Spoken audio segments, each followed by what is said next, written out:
So, in the second installment of the French Revolution, I want to look at what we can call the growing crisis.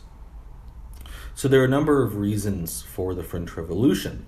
This resentment we've talked about is certainly a part of it. But there was a number of wars, as I said, that Louis XIV particularly had gotten involved in, which led to bad economic situations. France was losing more money than it was actually bringing in. Therefore, by the time of Louis XV and Louis XVI, France was basically on the verge of bankruptcy. There were also improvements in industry in Great Britain. Britain was becoming the first industrial country in the world, and this was putting workers in France out of business. Also, of course, were the ideas of the philosophers of the Enlightenment, and the idea of either a creation of a republican government, like we have, where there is no monarch, there is a Congress or a parliament, or a constitutional monarchy like that of England, where they have a king, but they also have a parliament, a bicameral legislature, and a judicial system which checks and balances the king. All of that is true, but there were serious economic problems that were facing the French government, particularly during the 1770s and the 1780s. The government itself owed huge amounts of money to French banks that they had borrowed from other banks such as in the Netherlands and so on. But they couldn't pay these back. And on top of that, what did they do? They borrowed more money to get involved in our American Revolution to help us defeat the British, because they hated the British and they wanted to get back at them for their victory in the 7 Years' War. But they also spent lavishly at the Palace of Versailles. This is the period of Louis XVI and his wife Marie Antoinette. And Marie Antoinette was known widely to be a great spender of money, and this did not make her or her husband popular with the French people.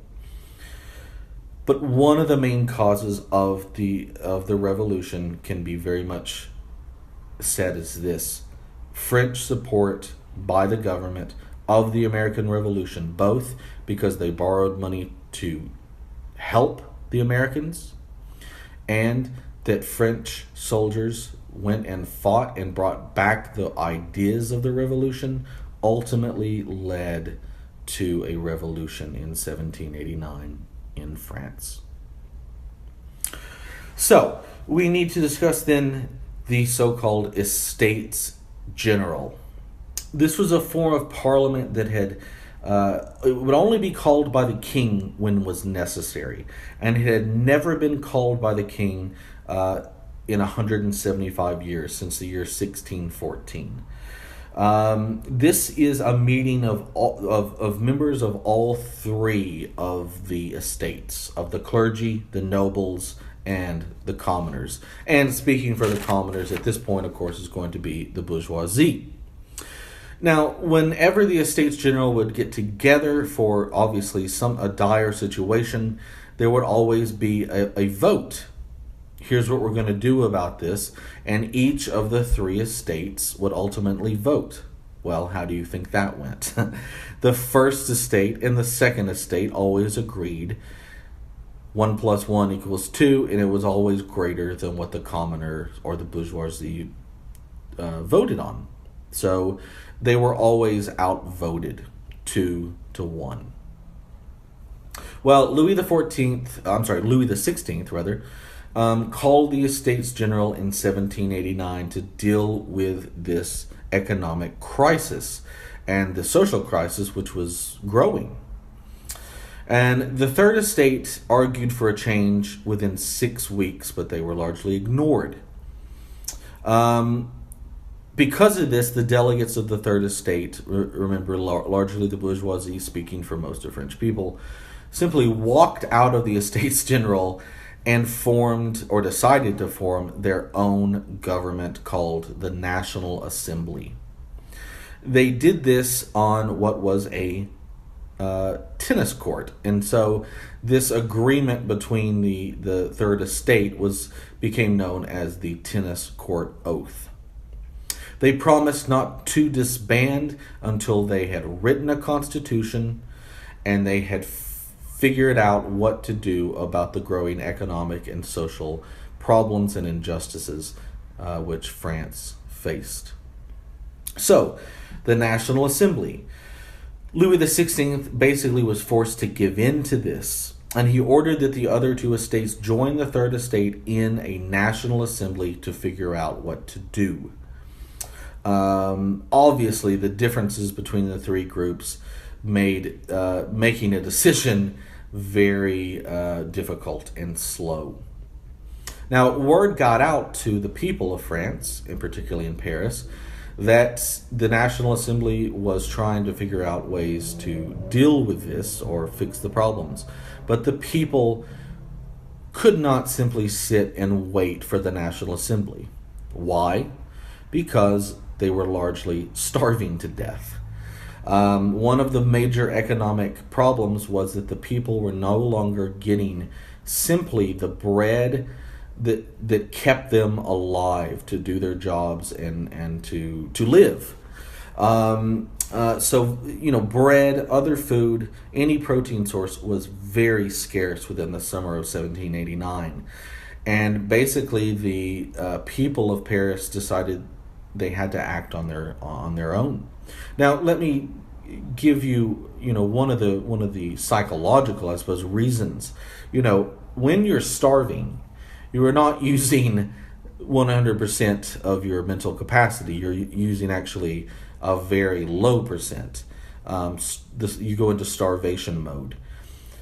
Picking up a pike or an axe or a knife, anything, and going after somebody for a piece of food would basically be normal for anyone who was in that level of starvation. And so basically the poor of Paris did not have time to wait for the National Assembly to fix the problem. They then chose action against the very symbol, as they saw it, of the tyranny of absolute monarchy in France. This was a prison and also a fort called the Bastille. On July 14th, 1789, the people of Paris stormed the Bastille. This began the French Revolution. They were armed with axes, with pikes, with knives, and they ran into all the prison cells, freeing the inmates, and then attacking the soldiers at the Bastille. However, many of the soldiers, instead of shooting at the crowd, actually joined the crowd. That's a very key moment. And the people within the fort found guns and gunpowder and so on. And they formed their own people's army called the National Guard. So what you start to have are soldiers in Paris and the people of Paris, particularly at this point the poor, joining forces. At the same time, you have the bourgeoisie trying to better things for them, the Third Estate, in the higher level at the National Assembly. But during that summer of 1789, as the people were impatient and starving, the revolution, or the violent aspect of the revolution, spread beyond the borders of Paris and into the countryside. They were fearful that the upper classes would squash the revolution, and so peasants began attacking, again, starving peasants, began attacking, looting, and burning nobles and wealthy's chateaus. They also did something else really interesting. They went into these various church parishes, and they burned all of the records of their serfdom, therefore guaranteeing their freedom. There was no record that they owed X amount to a local lord or whatever. Very, very interesting that.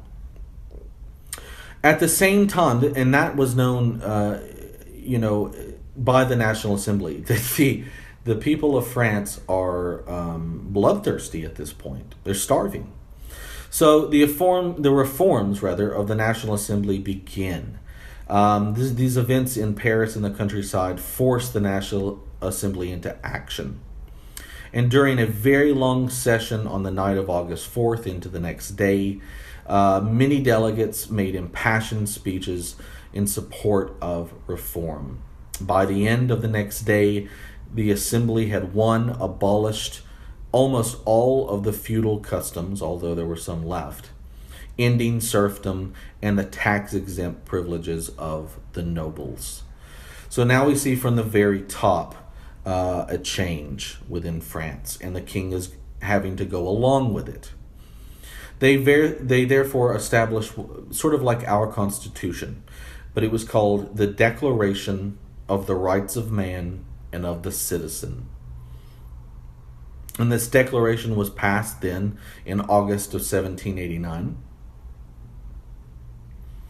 It gave basic rights and freedoms to all men, not women, not yet, and rights such as liberty, property, security, and resistance to oppression. Think about what we talked about with the Enlightenment.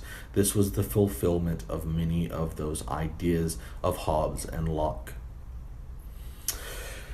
But neither the decisions made in the National Assembly or the fact that the king was following them could really deal immediately with the problems of severe poverty and hunger among the people. In this case, the people of Paris. And in October of 1789, a giant crowd, they were actually led by women, some very strong women who worked, a lot of them were fishmongers, who worked some of the most dirty and difficult jobs in the city, led this march on the palace of Versailles, where the king Louis the XVI and his wife Marie Antoinette ruled. And they came to Versailles. Some of the women burst through the doors of Versailles, again with weapons in their hand, moving quickly towards the room where Marie Antoinette was and trying to stab and kill her and her children. Luckily, Marie Antoinette had moved into a secret room with her children, and that was avoided. However, the palace was stormed, surrounded, and the royal family had no choice but to basically put their hands out and say, we are part of the revolution, and we will basically do what we can for you. So to prevent the death of his wife and violence on his on the court, Louis XVI agreed to join this crowd. He rode on horseback, escorted by a cheering crowd who saw this as a victory. He even wore the tricolored emblem on his hat, the tricolor being the red, white, and blue ribbon that the revolutionaries had adopted as their symbol. And by forcing the king to wear this, the people saw this as now they are directing the events of their lives and that of France, no longer the king. And this is a very important moment. But basically what happens is the king and the queen and their children are imprisoned and await basically the decisions of what now is going to happen in France. And that is going to have to go to a new assembly, which we'll talk about in the next video, called the Legislative Assembly. What to do with the king, what kind of government to form, and how will that look? After all, they're only really the second government in the world to do this behind the United States. And so we'll see how the experiment goes in the next video.